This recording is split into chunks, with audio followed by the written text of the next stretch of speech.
Government shutdowns are more common than you might think. Thank you for calling the White House. Unfortunately, we cannot answer your call today. Welcome to WatchMojo, and today we're counting down our picks for the top 10 things you need to know about government shutdowns. For this list, we're learning more about what happens when the American government shuts down. Number 10. Shutdowns happen when there's no approved budget funding. The first question most people have about a government shutdown is, how did this even happen in the first place? Well, the way the American government is set up, a shutdown can happen when Congress does not pass or the president doesn't sign legislation that provides funding to governmental agencies, otherwise known as an appropriation bill. Due to a piece of legislation called the Anti-Deficiency Act, this lack of an approved budget results in the shutdown of the affected agencies, which is basically most of the government. Number 9. This phenomenon is actually pretty recent. Government is partially shutting down because Congress has failed to pass the straightforward legislation necessary to keep the government running. The Congressional Budget Act of 1974 made government shutdowns possible in the absence of formally passed funding bills. It wasn't until 1980, however, that things really changed. From then until the January 2018 shutdown, the government closed up shop 19 times. Although many of those shutdowns took place over the weekend, resulting in relatively minimal effects on the average American. However, during that time there were 4 significant shutdowns. 2 during the Clinton presidency in 1995 and 1996, one in 2013 under President Obama, and a 2018 shutdown under President Trump.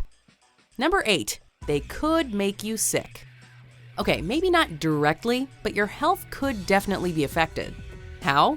Well, for example, the Centers for Disease Control and Prevention's flu monitoring program would have been deeply impacted had the January 2018 shutdown continued, since many employees would no longer have been working. The Department of Health and Human Services has approximately 80,000 employees, and half of them were also off during the brief shutdown. That's a massive cut in resources at a critical time. So if it happens again and lasts longer, it could have serious effects throughout society. So maybe stock up on vitamins just in case? Number 7. You don't have to worry about the astronauts. During the 2013 shutdown, many government agencies ceased operations pretty much across the board, including NASA. There were some exceptions, however, and we can assume that this would be the case during any future shutdown. Mission Control is not here right now, but can I take a message? What do you mean they're not here? Well, this is awkward, but the government has shut down. The 2 American astronauts who were in space during the shutdown continued their work. And while the vast majority of NASA employees were on furlough, small support teams for the active astronauts continued to come into the office. After all, it's not like they can just be left hanging there until things return to normal. Houston, we have a problem. Number 6. You still have to do your taxes. The 2013 government shutdown took place in October, leaving many Americans wondering whether they still had to do their taxes, since October 15th was the deadline for those granted an extension on the regular April 15th due date. But in 2013 and during any future shutdown, you still have to do your civic duty and file your taxes by whatever deadline you have.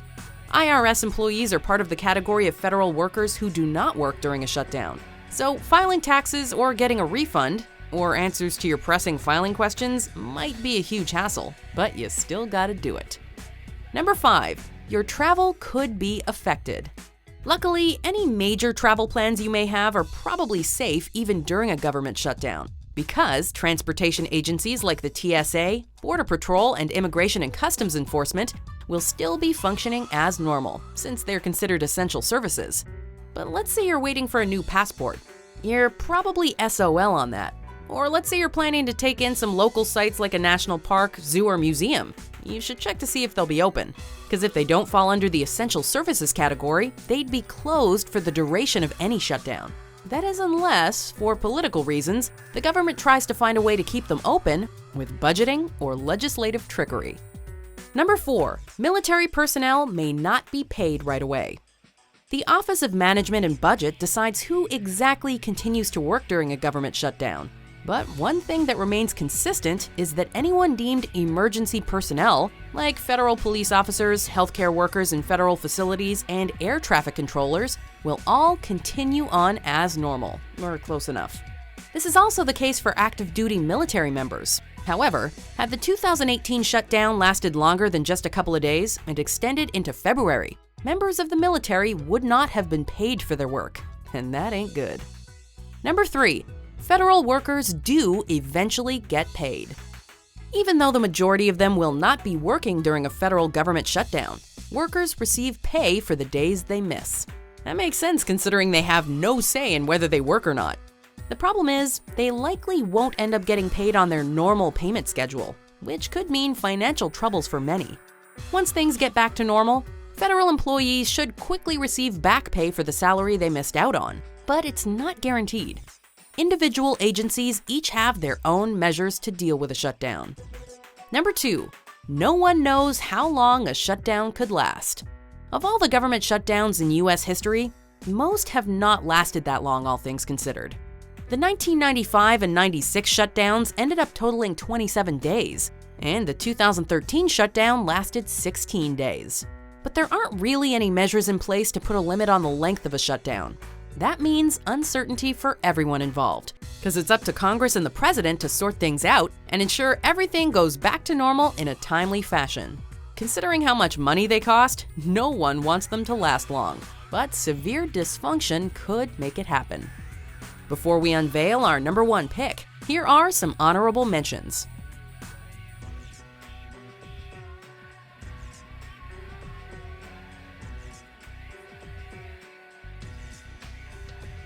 Before we continue, be sure to subscribe to our channel and ring the bell to get notified about our latest videos. You have the option to be notified for occasional videos or all of them. If you're on your phone, make sure you go into your settings and switch on notifications. Number 1. They can get really expensive. It's hard to measure exactly how much money was lost during previous government shutdowns, but at least one agency estimated that the government lost $24 billion in economic activity in 2013.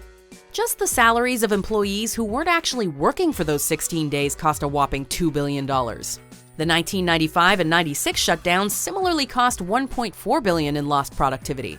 Luckily, such huge losses were avoided in January 2018, since the government was only closed for one official workday.